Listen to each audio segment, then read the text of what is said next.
Cloak of Protection is a New Zealand bird card game for up to 4 players. For thousands of years, these islands of Aotearoa, New Zealand belonged to the birds, and then new predators arrived and everything changed. Right. I'm Jill Hemming, and this is my game, Cloak of Protection.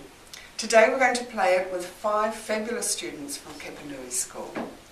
Kapanui School's tested the game before it ever went into production, so it's really good to be back with them and to play with them.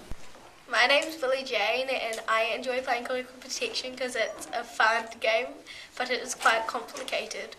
Hi, my name's Leah and I like playing Cloak of Protection because it's really fun and the pictures are cool. Hi, I'm Bailey and I enjoy Cloak of Protection because you learn a lot and it's really fun and it's a good game to play. My name's Callum and I like Cloak of Protection because I learn how the predators kill the birds. My name is Marie-Louise and I like playing Cloak of Protection because it's a very different game from ones I've played before and I enjoy it very much. To begin the game, shuffle the deck and then deal out 5 cards each.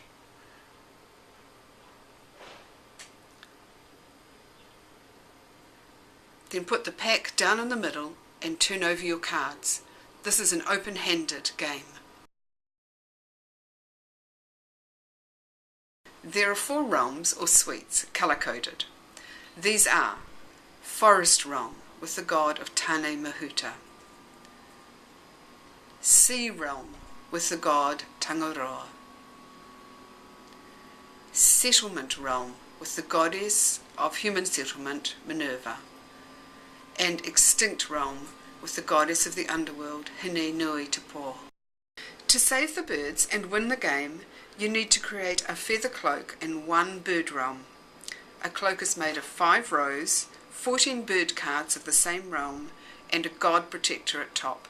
This is a forest cloak, a sea cloak, a settlement cloak, and an extinct cloak. Do you know why it's in a mess? Nope. Okay, so it's in a mess, so because just to show that some people do their cards like that, you obviously Don't know which one I'm going to pick yet. yes, and it means it's harder for other people to look at and tell which way you're going to go. You can lay your cards out any way you want to. You can start a cloak, you can not start a cloak. Here you can see some people are planning, some people aren't. It's really up to you. Your choice. Here's a 2-player example of the game. After you've given out 5 cards, put the deck in the middle. You turn over, you'll see that some birds are songbirds. Songbirds have notes, either 2 notes or 1 note. So here's 1, 2 notes, 3, 4 notes. So the player picks up 4 more cards. She's picked up a card with 2 more notes, so she picks up 2 cards. On the other side, the player has 1, 2 notes, so she picks up 2 more cards. And 1C. I've also got a few notes, which means how many notes you've got there you take cards from the pile. So how many notes have you got? I've got 1, 2, 3 notes, so I take 3 cards from the pile. Okay, this only happens from the pile when you get a... 2 more. Did you get any more notes? Yeah, I got Okay. 2 more, so I get 2 more cards.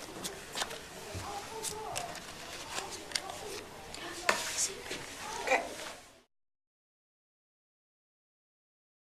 When you pick up a card, sometimes you'll pick up a predator card. In this case, I've picked up a cat. All predator cards have on their right-hand side a column with their own place on it.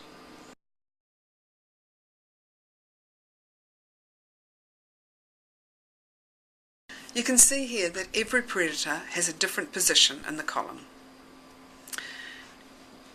You take your predator and put it alongside your bird. If the same drawing, the cat, is in the same position on both cards, the cat has eaten the bird, the predator has eaten the bird. So here you can see that the cat is being very hungry and is eating lots of birds.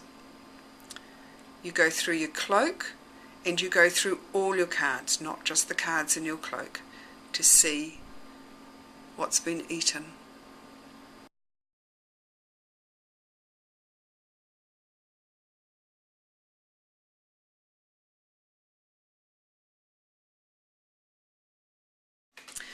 When you pick up a predator, you can save your birds. What you do is you take a god of any realm, in this case I've chosen Minerva, put her on top and put both the predator and the god on the discard pile. In this way you can save your birds. 1,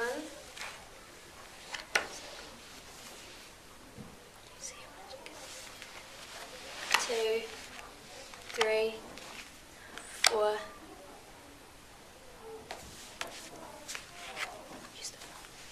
5, This one? 6. All the cards in the hand. We can use our card.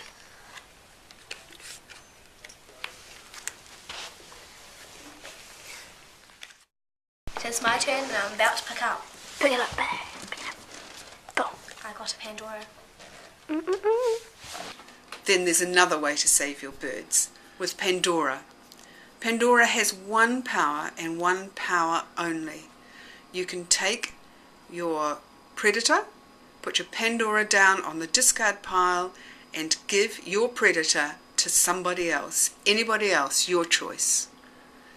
Here the player who's received the predator makes a decision to sacrifice a god and save her birds. Before you begin a game, you need to sort the number of Pandoras. There's always one less Pandora than the number of players. So, for instance, if you've got 3 players, there will only be 2 Pandoras in the deck. So you need to take 1 out.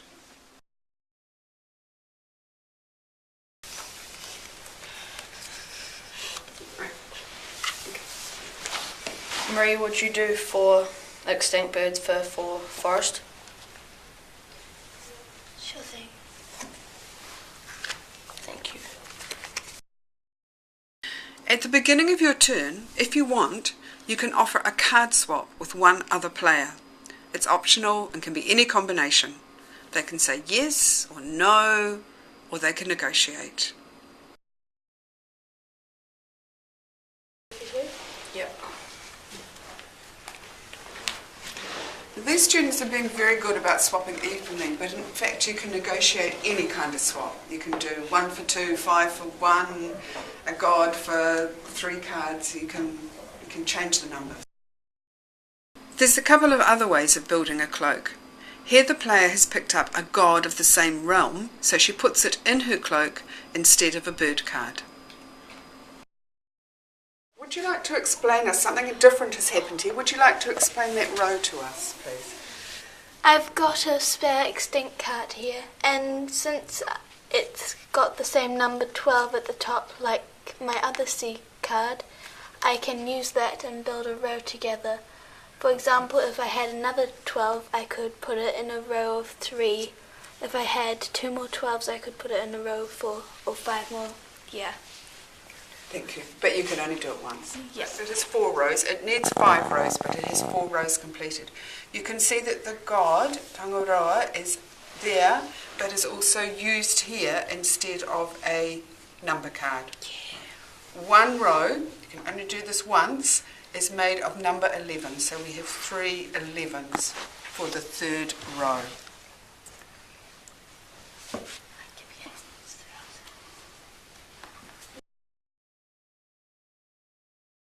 Here the player is picking up a predator. Now it's a ferret, and the ferret eats a lot of seabirds. It's really dangerous in the sea realm. She has no power cards, so she's going to lose her bird. She has no option. So she'll take the ferret, put it down on the discard pile, and put all the birds on top. And then this is going to bring us to a nifty little rule. Birds eaten, down.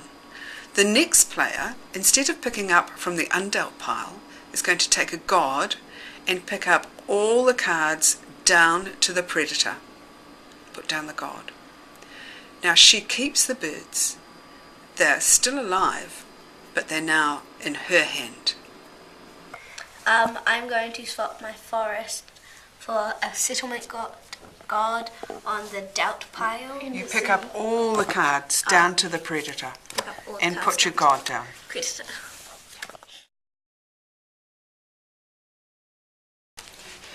We've now finished all the cards in the undealt pile, so now we shuffle the cards in the discard pile and pick up again.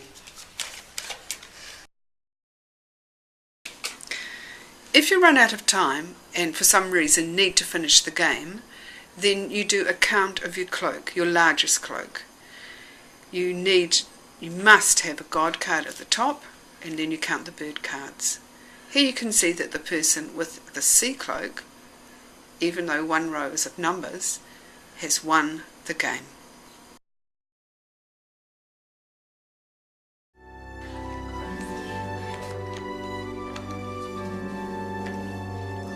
Okay. Cloak of protection. Can you explain us your cloak, Fred? Well, on the second row I've got 1C that is the same number as the settlement, and the rest are just in the line of the realm. And there are extra cards, Yep. so it's fine to have extra cards. Yeah. What?